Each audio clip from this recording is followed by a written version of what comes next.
सत्यम ब्रूयात द्वितीय भाग माँ बापा को स्मृति रे। मंदिर बाहर थिवा बारंदा छात सिलिंग रे फैन टे झुली थाए। फैनर हांडी उपरे दुईटी ना लेखा होई थाए। फैन टी दान सूत्र आसीथिबारु ज्ञानी व्यक्ति जनक निज ना सहित ताको माँ को नाटी को मध्य जोड़ी देछंती। माँ स्वर्गीया दीनमणि देवी को स्मृति रे श्रीजुक्त दीनबंधु महापात्र एही फैन टी को दान करिछंती। बेस बड़ बड़ अक्षर लेखा होइथिबारु ना जोड़िक दृष्टि आड़ुआल रही संभवपर नुहे। गरम होइथिबारु जणे कि आसी फैन टी स्विच ऑन करदेला। फैन टी घूर्णन करिया मात्रे दीनबंधु महापात्र और ताको माँ मध्य घूर्णन करने आरंभ करदेले। किछि समय पर्यंत माँ पुओ फिका फिका होई दिसिले, किंतु शेष को फैनर गति सहित से माने आउ ताल न दे पारि अदृश्य हो गले। लोकलोचन अदृश्य हो जावा परे माँ दीनमणि वो दीनबंधु को कहले, हई रे दीना, तू तो बुलिलु बुलिलु आउ मते भी कहीं तो सहित एमती बुलेइलु। बुली बुली मो मुंड बुले हो जाउछे, कहीं दशा मोर कलु। वो कहला, माँ तू चिंता कर नाही, मु फैन टी को मंदिर को दान करी एक धर्म कार्य करिछि। आउ तो स्मृति रे लिखि देथिबारु तोर बहुत शीघ्र मुक्ति हो जिवो। ए कथा सुनी माँ कहले, ओरे एही फैन रे मु गत 10 वर्ष हैला 84 लाख अधिक थर बुली सारलेनी। मो मुंड खाली चक्कर खाउछि। 84 लाख जनी रे बुलीथिले याठू जल्दी मोर मुक्ति हो जाई थांता। तोते किए बुद्धि देला?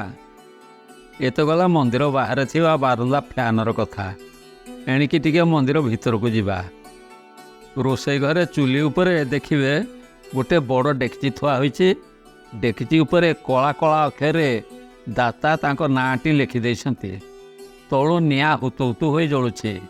से दृश्य देखिले लागिबो दाता जेमिति नरकर अग्निकुंड रे दग्धीभूत हेउछंती।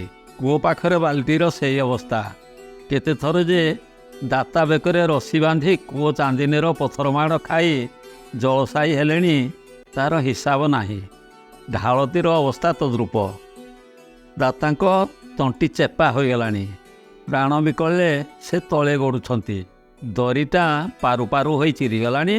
तथापि दाता तार गोटे कोणरे सिलेई होई केबे दान करथिले बोली सूचेई देई चलिछंती। पाठगण थरे भाबतु तो लांगुला नरसिंहदेव आम कोणार्क मंदिर तैयारी करथिले। आज भी भारत वर्षर यह एक सप्ताश्चर्य भाव में समस्त को चकित करुचे। मंदिर तो नुह, पथर रे जीवनर प्रतिटी कला जीवंत हो फुटी। कहीं लांगुला नरसिंहदेव तो मंदिर सामने तांको बापा माँ को ना रे स्मृति फलकटे मारी ना। बड़दाण्ड बड़ देउल आज राजा इंद्रदमन और अनग भीमदेवंकर बड़ ठाकुर प्रति भक्ति और श्रद्धांजलिर प्रतीक भाव में दंडायमान हो रही। कहीं मुखशाला बाहर राजा और राणी सेमानक नाम लिखि यह तांकर अवदान बोली सूचित नाहंती। अथच आपण से मंदिर बेड़ा टिके रिपेयरिंग करदेले ता उपरे खंडे 2 फुट बाई 2 फुट मार्बल पथर उपरे आपणक ना सहित आपणक बापा माँ अजा आई दादा खुड़ी आदि समस्त ना गेंजी गांजी दे यह आपणकर अवदान बोली कहीं बाजा बजाउछंती। यह द्वारा आपण कौन करने को चाहते? प्रकृत में कौन यह द्वारा आपणक पूर्वपुरुषंकर स्मृति रक्षा करिपारुछंती? केते दिन आपण एमिति स्मृति रक्षा करिवे? आपण निजे आज पर्यंत आपणक स्मृति रक्षा करिपारिछंती कि? आसंतु ए विषय टिके आपणकर स्मृति परीक्षा करिवा। आपणकर बापा माँ को ना जोड़ी को कहतु, दीनबंधु महापात्र और दीनमणि महापात्र। अच्छा, तांको बापा माँ को ना देती कहतु, बाछानीति महापात्र और राधामणि महापात्र। ठीक अच्छे। एणिकी ताको बापा माँ को ना जोड़ी को कहतु।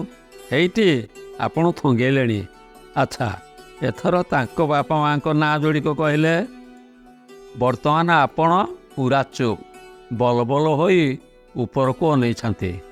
थरे भाबतु तो जदि मात्र 3टी पुरुषर आपण स्मृति रक्षा करिपारुनाहांती ତାହେଲେ ଏ ମାର୍ବଲ ଫଳକ ଗୁଡ଼ିକ ଲଗେଇ କେତେ ଦିନ ଆପଣ ତାଙ୍କର ସ୍ମୃତି ରକ୍ଷା କରିବେ? ଆଚ୍ଛା, ସ୍ମୃତି ରକ୍ଷା କଥା ଛାଡ଼ନ୍ତୁ। ଆପଣ ହୁଏତ ଭାବୁଥିବେ ଏହା ଆପଣଙ୍କ ଦାନ ଧର୍ମର ଏକ ସୂଚନା, ଯାହାକୁ ଦେଖି ଯମରାଜ ଆପଣଙ୍କୁ ସିଧା ସ୍ୱର୍ଗଲୋକକୁ ପଠାଇଦେବେ। ଯଦି ଆପଣ ଏହା ଭାବୁଥିବେ, ତେବେ ଏକଥା ବି ଭାବୁଥିବେ ଯେ ଯମରାଜାଙ୍କ ଗୋମାସ୍ତା ଚିତ୍ରଗୁପ୍ତ ମହାଶୟ ତାଙ୍କ ଚେଲା ଚାମୁଣ୍ଡାଙ୍କୁ ପଠାଇ ୟାର ସବୁ ରେକର୍ଡ଼ ଆପଣଙ୍କ ଖାତାରେ ନିୟମିତ ଏଣ୍ଟ୍ରି କରୁଛନ୍ତି, ଆଉ ଏହି ଏଣ୍ଟ୍ରି ଅନୁଯାୟୀ ମୃତ୍ୟୁ ପରେ ଆପଣଙ୍କୁ ପୁରସ୍କୃତ କରୁଛନ୍ତି। ଏହା ଯଦି ହୋଇଥାଏ, ତେବେ ଆପଣ ଆପଣଙ୍କର ପ୍ରତି ଢାଳ, ବାଲ୍ଟି, ଗରା, ଡେକ୍ଚି ଓ ଫ୍ୟାନ୍ ଦାନ ପାଇଁ ପୁରସ୍କୃତ ହେବା ନିଶ୍ଚିତ। ଏହି ପରିପ୍ରେକ୍ଷୀରେ କାହାଣୀଟିଏ ମନେ ପଡ଼େ। ଜଣେ ସେଠ ଥିଲେ, ଭାରି କୃପଣ। ଟଙ୍କାଟିଏ ବି ଚାନ୍ଦାଭେଦା କାହାକୁ ଦେଉନଥିଲେ। ଜୀବନଯାକ କିନ୍ତୁ ଯାବତୀୟ ଠକାମିରେ ଲିପ୍ତ ଥିଲେ। ଥରୁଟିଏ ବନାରସ ଯାଇଥିବା ବେଳେ ସେଠାଣି ବାରମ୍ବାର ଜିଦ୍ କରିବାରୁ ମନ୍ଦିର ପାଖରେ ବସିଥିବା ଗୋଟିଏ ଭିକାରୀକୁ 2ଟା ଟଙ୍କା ଦେଇଥିଲେ, ଯେଉଁଟାକୁ ସେ ଜୀବନଯାକ ମନେ ରଖିଥିଲେ। ମୃତ୍ୟୁ ପରେ ଜମପୁରୀରେ ସେଠଙ୍କ ବିଚାର ଆରମ୍ଭ ହେଲା। ଚିତ୍ରଗୁପ୍ତଙ୍କ ଲୋକମାନେ ପାଞ୍ଜି ଦେଖିକି କହିଲେ, ଆଜ୍ଞା, ଏ ଲୋକଟି ମହାପାପୀ। ଜୀବନଯାକ ଚାଉଳରେ ଗୋଡ଼ି, ଅଟାରେ ଚୋକଡ଼ ଆଉ ଗହମରେ ପଥର ମିଶାଇଛି। ଦାନ ଧର୍ମ ପୁଣ୍ୟ ବୋଲି କିଛି କରିନାହିଁ। ତେଣୁ ୟାକୁ ନେଇ ମହାନରକପୁରୀରେ ଫୋପାଡ଼ି ଦିଆଯାଉ। ଏ କଥା ଶୁଣିଲା ମାତ୍ରେ ସେଠ ରାଗିକି ଚିତ୍କାର କରି ଉଠିଲେ, କିଏ କହିଲା ମୁଁ ଦାନ ଧର୍ମ କରିନାହିଁ ବୋଲି? 1995 ମସିହାରେ ବନାରସରେ ଗୋଟେ ଭିକାରୀକୁ ମୁଁ 2 ଟଙ୍କା ଦେଇଥିଲି। ସେଇଟା ମୋ ଧର୍ମ ଖାତାରେ ଏଣ୍ଟ୍ରି ହୋଇନାହିଁ। ମର୍ତ୍ତ୍ୟରେ ଏମିତି ସବୁ ଅବ୍ୟବସ୍ଥା ହୁଏ ବୋଲି ଜାଣିଥିଲି। ଏଠି ଜମପୁରୀରେ ବି ଏମିତି ଅନ୍ୟାୟ ହେଉଛି ବୋଲି ମୁଁ ଜାଣିନଥିଲି। ଏତିକି କହି ସେ ଚିତ୍ରଗୁପ୍ତ ମୁର୍ଦାବାଦ ଓ ଯମରାଜ ମୁର୍ଦାବାଦ ବୋଲି ଚିତ୍କାର କଲେ। ଏମିତି କ'ଣ ପାଟିତୁଣ୍ଡ ହେଉଛି ବୋଲି ଜାଣିବାକୁ ଚାହିଁ ଯମରାଜ ବାହାରକୁ ଆସି ଦେଖନ୍ତି ତ ସେଠ ଜଣକ ସେଠି ଅନ୍ୟାୟ ହେଉଛି ବୋଲି କହି ଚିତ୍କାର କରୁଛନ୍ତି। କ'ଣ ଅନ୍ୟାୟ ହେଲା ବୋଲି ଯମରାଜା ପୁଛା କଲାରୁ ସେ ତାଙ୍କ 1995 ମସିହାର 2 ଟଙ୍କା ଦାନ ଧର୍ମ ଖାତାରେ ଏଣ୍ଟ୍ରି ହୋଇନି ବୋଲି କମ୍ପ୍ଲେନ୍ କଲେ।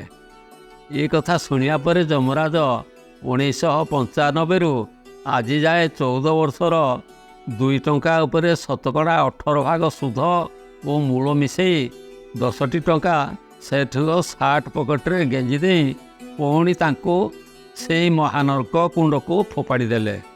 ଥରେ ଭାବନ୍ତୁ ତ, ଆପଣ ଯଦି ଏମିତି ସେଠଙ୍କ ଭଳି କେବେ କେଉଁଠି ପଙ୍ଖାଟେ, ବାଲ୍ଟିଟେ କି ଢାଳଟେ ଦାନ କରି ସ୍ୱର୍ଗ ପ୍ରାପ୍ତି ହେବାକୁ ଇଚ୍ଛା କରୁଛନ୍ତି, ତେବେ ଆପଣଙ୍କର ଯେ ଏମିତି ଅବସ୍ଥା ନ ହେବ ତା କିଏ କହିବ? ପାଠଗଣ, ମୋର ଏଠାରେ ଦାନ ବିରୋଧରେ କିଛି କହିବାର ନାହିଁ। ଦାନ ନିଶ୍ଚିତ ରୂପେ ଏକ ପୁଣ୍ୟକର୍ମ। ଜୀବନଯାକ ଆପଣ ଭଗବାନଙ୍କ ଦତ୍ତ ପୃଥିବୀ, ଜଳ, ଅଗ୍ନି, ବାୟୁ ଓ ଆକାଶକୁ ଉପଭୋଗ କରି ଆସିଛନ୍ତି।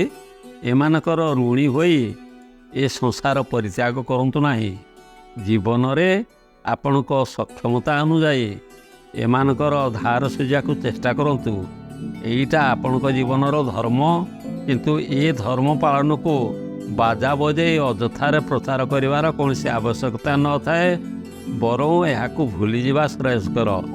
କିମ୍ବଦନ୍ତୀ କହେ, ମହାରାଜା ଇନ୍ଦ୍ରଦ୍ୟୁମ୍ନ ମନ୍ଦିର ନିର୍ମାଣ ଆରମ୍ଭ କରିବା ପରେ ନିଜକୁ ଅପୁତ୍ରିକ କରିଦେବାକୁ ଭଗବାନଙ୍କୁ ବର ମାଗିଥିଲେ।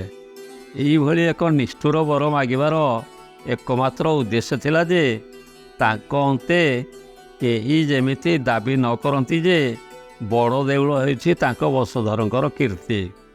ଏହିପରି ଏକ ମହାନ ଉଦ୍ଦେଶ୍ୟ ନେଇ ସେ ନିଜକୁ ନିର୍ବଂଶ କରିଦେବାକୁ ଭଗବାନଙ୍କୁ ଅନୁରୋଧ କରିଥିଲେ।